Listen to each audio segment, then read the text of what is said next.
비추미님, 원형 탈모가 세 군데나 심하게 와서 2주마다 두피에 주사 맞으러 다녀요. 아, 스트레스로 인한 거라는데 너무 속상해요. 뭐가 스트레스인 것 같아요? 스스로 생각해 봤을 때. 여러 요인이 있지만 그중 하나는 아들과의 관계 소원. 비추미님, 혹시 아드님이 나이가 어떻게 돼요? 비추미님, 아들이 저랑 대화를 잘 안 해요. 25살. 군대 다녀와서 성격이 바뀌었다고. 비추미님 5대 독자예요. 이거 진짜 속상하시겠네. 제가 뭐 이렇게 뭐 말씀드리는 건 너무 주제 넘고, 일단 제가 해드릴 수 있는 건 일단 저를 아들이라고 생각하십시오. 일단 저를 아들이라고 생각하세요. 라이브 오실 때마다 아들이라고 생각하셨으면 좋겠고, 저도 군대 제대하고 25살로 살아봤거든요. 제가 군대 제대했을 때가 딱 24살, 25살이었어요. 제가 드리고 싶은 얘기는, 그거는 비추미님 잘못이 아니에요. 아드님이 군대 제대한 이후에 비추미님하고 대화를 잘 안 하려고 하는 그건 알고 계실 수도 있겠지만, 그건 비추미님이 뭔가를 잘못해서 그렇게 된 게 아니에요. 이건 반드시 짚고 넘어가고 싶어요, 제가. 그래서 혹시나 아들하고 소원해진 관계를 비추미님 스스로 내 잘못이야, 내가 뭔가 못했을 거야 라고 생각하지 않으셨으면 좋겠어요, 개인적으로는. 제가 아드님하고 똑같은 시절을 겪어본 사람으로서 말씀을 드리는 거예요. 생각해보면 저도 저희 어머니한테 그랬던 것 같아요. 그때 제가 한참 제대하고 나서 밖에서 말을 많이 하고 에너지를 많이 쓰는 알바를 하고 학교 생활을 했었거든요. 그러니까 집에 딱 들어오는 순간 에너지를 밖에서 다 쓰고 와버려가지고 집에 있는 가족들하고 얘기를 거의 안 했다고. 그냥 딱 방문 닫고 들어가고 말을 안 했어요. 엄청나게 후회하지 지금. 그래서 너무 미안하죠, 어머니하고 아버지한테. 2년 돼 간다고요? 2년이 오랜 게 아니라, 아들들 보통 그 나이대의 남자들은요 계속 그렇게 살 수도 있어요, 비추미님. 진짜로 그게 일시적인 게 아닐 수도 있어요. 그리고 저 같은 경우도 집에 와가지고 말을 안 하는 그 습관을 고치는 때가 엄청 오래 걸렸다고. 언제 고쳤냐면 철든 다음에 고쳤어요. 철든 다음에. 영영 남은 세월 대화가 없어질까봐 걱정이 되시는 건 맞는데, 저도 20대 때는 거의 그랬던 것 같아요. 근데 언제 그렇게 깨달았냐면, 나중에 나이가 한 30 가까이 돼서 엄마 아버지가 늙어가는 게 보이고, 엄마 아버지의 마음에 대해서 다시 한번 생각해 보게 되고,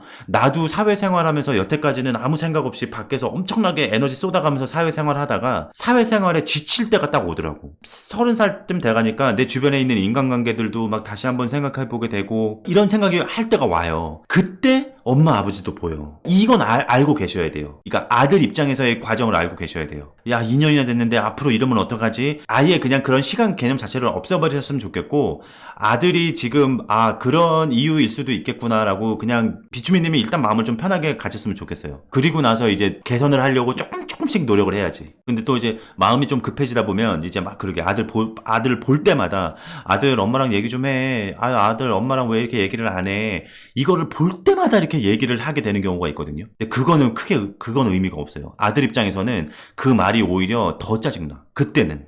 띠오이스님도 그때는 가족이랑 좀 멀리 했던데. 그러니까 그런 시기가 있는데, 남자애들은 조금 더 있어요, 그게. 20대 때가 확실히 더 그래. 그러니까 아들 엄마랑 얘기 좀 해. 아들 왜 엄마랑 그렇게 얘기 안 해? 야, 엄마 걱정돼. 이 얘기를 만날 때마다 하면 안 되고, 그래도 이제 뭐 예를 들면 가족 식사를 한다거나, 그래도 좀 분위기 좋을 때 있잖아요. 그래도 얘기를 하게 되는 경우, 1년에 그게 몇 번이라도 상관이 없어.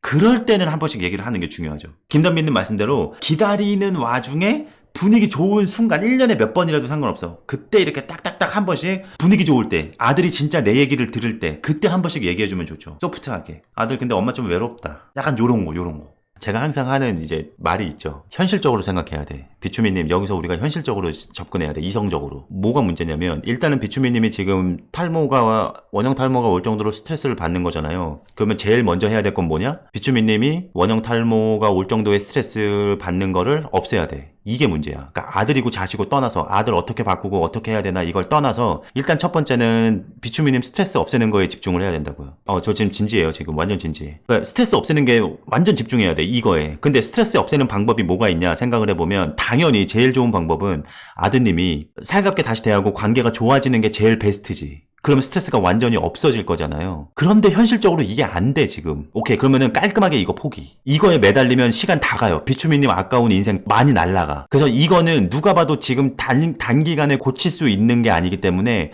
아들하고 관계가, 아들이 다시 살가워지게 하는 거 이거는 장기로 빼놔야 돼요. 뒤로. 포기하라는 얘기가 아니라 이건 뒤로 빼놓자는 거지. 장기 프로젝트로 가야 되고 단기적으로 비추미님의 스트레스를 없애거나 스트레스 해소에 도움이 될 수 있는 게 뭐가 있을까를 고민했으면 좋겠어요. 그게 남편분과의 다정한 시간이시든지 아니면 여기 꼬닐리오님 말씀처럼 취미를 하나 가져보셔서 그 취미 동호회나 이런 데 가셔서 해보시든지 아니면 뭐 여기 라이브가 스트레스 해소가 될 수도 있고 이거에 집중하셨으면 좋겠어요. 이게 단기 프로젝트 이거. 왜냐면 이 오래 걸리는 거 붙잡고 있다가 몇 년 그냥 통으로 날아가요. 비추미님의 소중한 이 인생이. 절대 포기하라는 얘기가 아니에요. 아들 포기하라는 얘기가 아니에요. 저희 라이브가 비추미님의 그 스트레스 해소의 한 방편이 됐으면 하는 바람이고 이거 말고 다른 거. 비추미님이 내가 뭘 하면 스트레스를 좀 덜 받을까? 내가 뭘 하면 좀 아들과의 관계를 좀 잊고 즐거울 수 있을까에 대한 고민을 지금부터 하셨으면 좋겠어요. 그러니까 제가 비추미님한테 비추미님 이거 한번 해보세요. 이게 아니라 그 고민을 하자는 거지. 비추미님 제 일도 하고 있고 취미생활도 많이 있고요. 라이브방도 도움이 돼요.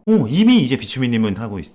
근데 안타까운 건 일도 있고 취미생활도 많이 있는데 이 라이브방도 있는데 그것보다 더 크게 스트레스니까 원형탈모가 왔다는 거잖아요. 생각해보면. 그치 비추미님 불면증 우울증이 와서 잠을 못 잘 정도면 지금 가지고 있는 일, 취미, 이 라이브방이 그 아들에 대한 스트레스를 다 지금 이걸 세 개를 합쳐도 못 이기고 있다는 뜻이거든. 그러면 어떻게 해야 되냐면 이 아들에 대한 스트레스를 진짜 애를 써서 이거를 비중을 줄여야 돼요. 어쩔 수가 없어. 이 신경 쓰는 거 이거를 줄여내야 될 수밖에 없어요. 제가 보니까 비추미님은 이미 즐거운 거리는 잘 찾고 계신 것 같아. 근데 만약에 이 아들에 대한 스트레스만 없었으면 비추미님은 진짜 행복한 삶을 살고 계셨을 거예요. 그러니까 이것도 이미 잘하고 계시는 거야. 그러니까 여기서 이걸 더 찾으세요 라고 말하고 싶기도 하지만 이미 잘하고 계시니까. 그러면 예를 들면 이 스트레스보다 이게 낮으니까 방법은 이거를 올리거나 스트레스를 낮추는 것밖에 없잖아요. 노력을 좀 하셔야 될 수밖에 없어요. 그러니까 지금 우리 구독자님들이나 제가 말하는 이 솔루션들을 다 이미 하고 계시는 거거든요. 그러니까 이미 충분히 잘하고 계신 거예요, 비추미님은. 그러면은 그거밖에 없죠. 아드님의 관계를 어느 정도 놓는 거밖에 없는 거죠, 지금은. 포기하라는 게 아니라 그 비중을 좀 낮추는 방법밖에 없는 거죠. 정신적으로. 시간이 걸려요, 비추미님. 아드님 금방 안 바뀔 거예요, 25이면. 저도 30 가까이 돼서 바뀌었다니까요, 진짜. 30 넘어서 바뀌었나봐. 지금 25살의 나이는요, 집에 있는 부모님이 눈에 들어올 때가 아니에요. 25살이면 앞으로 해야 될 것들도 많고 만나야 될 사람도 많은 시기이기 때문에 집에 있는 가족들이 눈에 들어올 시기가 아니에요, 비추미님. 냉정하게 얘기하면. 그런데 나이를 더 먹어가고 예를 들면 취직을 하고 연애를 하고 결혼을 하고 그러니까 이렇게 내가 이뤄야 되는 것들이 하나씩 이루어지기 시작하면 내가 갖고 있는 에너지를 쏟을 것들이 하나씩 떨어진다는 얘기거든요. 그럴 때 이제 조금 여유가 생겨서 가족들, 내 부모님 늙어가는 거 이런 게 눈에 보이거든요. 그러니까 좀 길게 보셨으면 좋겠어요. 개인적으로는 비추미님. 연지숙님 남동생을 보니까 시간이 많이 지나고 결혼하고 아이 낳고 그러니까 아빠를 포용하더라고요. 시간이 필요하긴 한 것 같아요. 그러니까 그게 왜 그러냐면 보세요. 내가 지금 25살이야. 나 지금 취직도 안 했고 이제 취직도 해야 되고 결혼도 해야 돼. 인생에서 제일 크게 해야 되는 숙제 같은 것들이 앞에 막 쌓여 있잖아요. 그러니까 이게 거기에 몰두할 수밖에 없어요. 가족이 안 보인다고. 근데 왜 우리가 보통 그러죠. 결혼하고 애 낳으면은 이제 부모가 보인다고 많이들 하잖아요. 연지숙님 남동생처럼. 그게 왜 그러냐면 내가 살면서 해야 되는 것들을 하나씩 해냈기 때문에 그래. 그렇잖아. 결혼했어. 오, 큰 숙제 하나 끝냈어. 애 낳았어. 오, 이제 또 끝냈어. 그러면 앞으로 내가 이뤄야 될 것들이 줄어든 거잖아요. 개수가. 그러니까 당연히 여유가 생기고 그러니까는 부모님들이 보이는 거예요. 그러니까 비추미님이 어느 정도는 받아들여야 되는 부분도 있는 것 같아요. 노력은 저기 하잖아님. 제 남동생도 어려서는 많이 속썩였는데 지금은 저희 엄마에게 딸보다 더 다정해요. 그죠?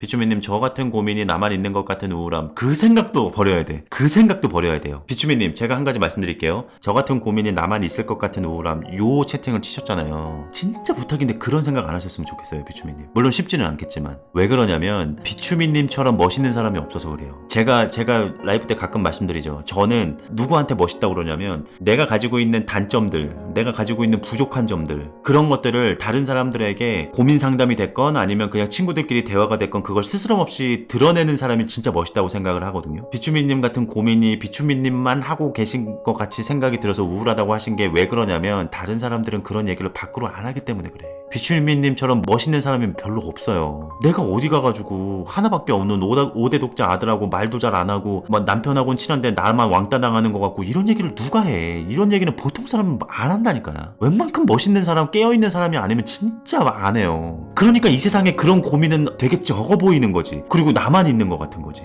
절대 비추민님 같은 고민을 하는 사람이 비추민님만 있지 않아요. 수두로 빽빽이야. 진짜. 이거는 제가 뭐 비추민님 기분 좋아지라고 하는 소리가 아니라 진짜. 근데 이제 25살이잖아요. 그리고 2년이 됐긴 했지만 조금 더 여유를 가지고 아드님 기다려주시면 될 것 같고 스트레스 받아가면서 원형 탈모를 겪으면서 기다리지 않으셨으면 하는 거죠. 저는 아들을 기다려주는 그 시간 동안 비추민님도 비추민님 나름의 인생을 즐겁게 사셨으면 하는 거죠. 그러니까 즐겁게 살면서 아들도 같이 기다려주는, 일단 비추민님이 행복해야 아들도 편안하게 살아갈 수 있도록 기다려줄 수 있는 거거든요.